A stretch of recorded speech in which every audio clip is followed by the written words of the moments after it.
चलो sir. Good morning dear students. आज के ऑनलाइन क्लासेज में आपका स्वागत है।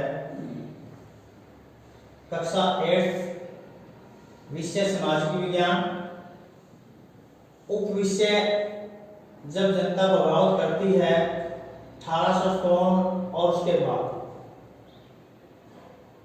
प्यारे विद्यार्थियों, जैसा कि हमने पिछली वीडियो में 1857 की क्रांति के कारणों के बारे में पढ़ा था कि भारत में जो 1857 की क्रांति हुई थी उसके क्या कारण थे, एक एक की हमने व्याख्या की थी। आज के अध्याय में हम 1857 की क्रांति के असफलता के कारणों का वर्णन करेंगे कि भारत में जो 1857 की क्रांति हुई थी वह असफल क्यों हुई, भारतीय इस क्रांति में क्यों हारे। इस हार के एक कारण जिम्मेवार नहीं है, अनेकों कारण हैं जिनका हम बारीकी से एक एक का वर्णन करेंगे। नंबर 1, निश्चित तिथि पर न होना। सबसे पहला कारण है कि जो 1857 की क्रांति थी वो निश्चित तिथि पर नहीं हुई।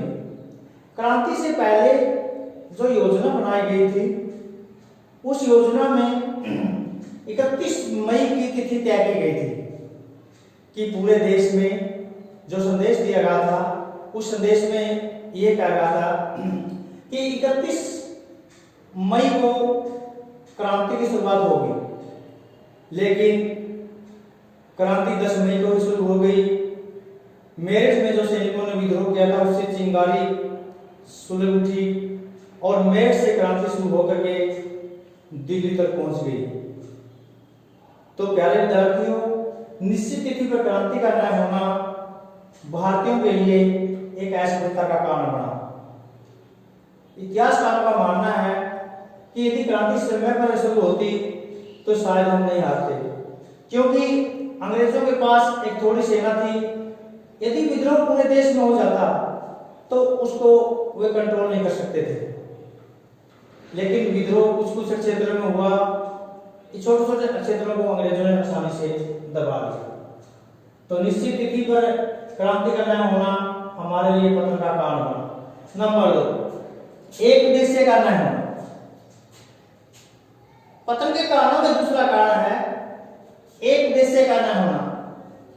इतिहासकारों का मानना है कि भारतीय क्रांति में जो शासक लड़ रहे थे, जो जनता भाग ले रही थी, उनका उद्देश्य एक नहीं था। अपने अपने अलग अलग उद्देश्य से लड़ रहे थे। कोई पेंशन के लिए लड़ रहा था, कोई राज्य के लिए लड़ रहा था। तो इस प्रकार से एक उद्देश्य न होना भी क्रांति की हार का कारण बना। नंबर 3, योग्य नेता का अभाव। इतिहासकारों का मानना है कि क्रांति में योग्य नेता का अभाव था। नेतृत्व से ही किसी भी सफलता के लिए हम पहुंच सकते हैं। यदि नेतृत्व अच्छा होगा तो अवश्य हमें सफलता मिलती है।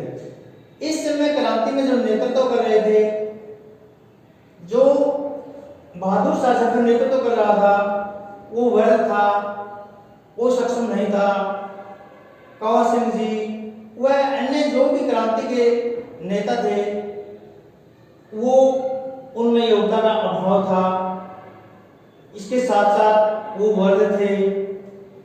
तो योग्य नेता के अभाव के कारण भी हमारा पतन हुआ, हम क्रांति में हारे। नंबर 4, आर्थिक स्थिति का मजबूत न होना। उस समय हमारे देश में अंग्रेजों का शासन था। ब्रिटिश सरकार दोनों हाथों से देश को लूट रही थी। किसानों के ऊपर भारी भरकम भूमि कर लगाया जा रहा था। वो महाजनों के फंदों में फंस रहे थे, उनकी स्थिति दयनीय हो रही थी। अकाल में भी उन्हें भूमि कर देना पड़ता था। अनेक शासकों को लूटा जा रहा था। अनेक राज्यों को ब्रिटिश राज्य में मिला लिया गया था। तो ऐसे में देश की आर्थिक स्थिति काफी कमजोर हो गई थी। आर्थिक स्थिति का कमजोर होना भी क्रांति में हार का कारण बना। नंबर 5, निश्चित योजना न होना।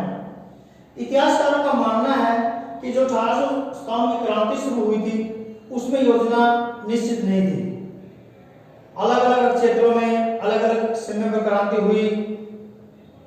एक योजना न होना, योजना का अभाव क्रांति के पतन का कारण बना। नंबर 6, डाक तार पर सरकार का अधिकार। जो डाक तार था, संचार प्रणाली थी, उसके ऊपर ब्रिटिश सरकार का अधिकार था। इस अधिकार का ब्रिटिश सरकार ने पूरा लाभ उठाया क्योंकि उनको सूचना जल्दी मिल जाती थी। आसानी से वो रिपोर्ट मिलने से एक स्थान से दूसरे स्थान पर आसानी से कब्जा कर सकते थे, उसके ऊपर अपनी निगरानी रख सकते थे।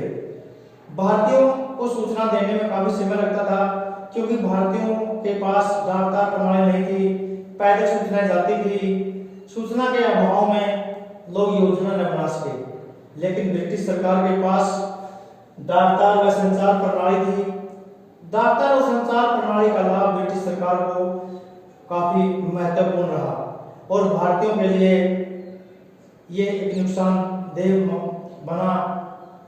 और 1857 की क्रांति में जो असफलता हुई, उस असफलता में भारतीयों के लिए इसका काफी नुकसान हुआ। नंबर 7, अंग्रेजों के पास मजबूत सेना का होना।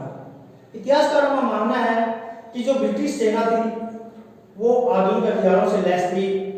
उनके पास तोप के गोले थे, उनके पास बंदूकें थी। वो आसानी से दूर खड़े भारतीय सेना पर आक्रमण कर सकते थे। लेकिन भारतीय सैनिकों के पास इतने अच्छे हथियार नहीं थे। नवाबों की सेना इतनी अच्छी ढंग से प्रशिक्षित भी नहीं थी। भारतीय सैनिक भाले और तलवार के साथ लड़ रहे थे, लेकिन ब्रिटिश जो सैनिक थे वो गोला बारूद के साथ लड़ाई लड़ रहे थे। इसलिए ब्रिटिश सैनिक भारतीय सेना पर आसानी से अपना कब्जा कर लेते थे। जहां जहां जिस क्षेत्र में लड़ाई हुई, ब्रिटिश सरकार ने गोला और बंदूक की सहायता से, तोपखाने की सहायता से ब्रिटिश सैनिकों ने भारतीय सेना को आसानी से हरा दिया। तो ब्रिटिश सेना का मजबूत होना भी भारतीय लोगों के लिए क्रांति का ऐसा होना माना गया है। तो इस प्रकार से प्यारे विद्यार्थियों, आज हमने आपको 1857 की क्रांति के असफलता के निमित्त कारणों के बारे में जानकारी दी। धन्यवाद।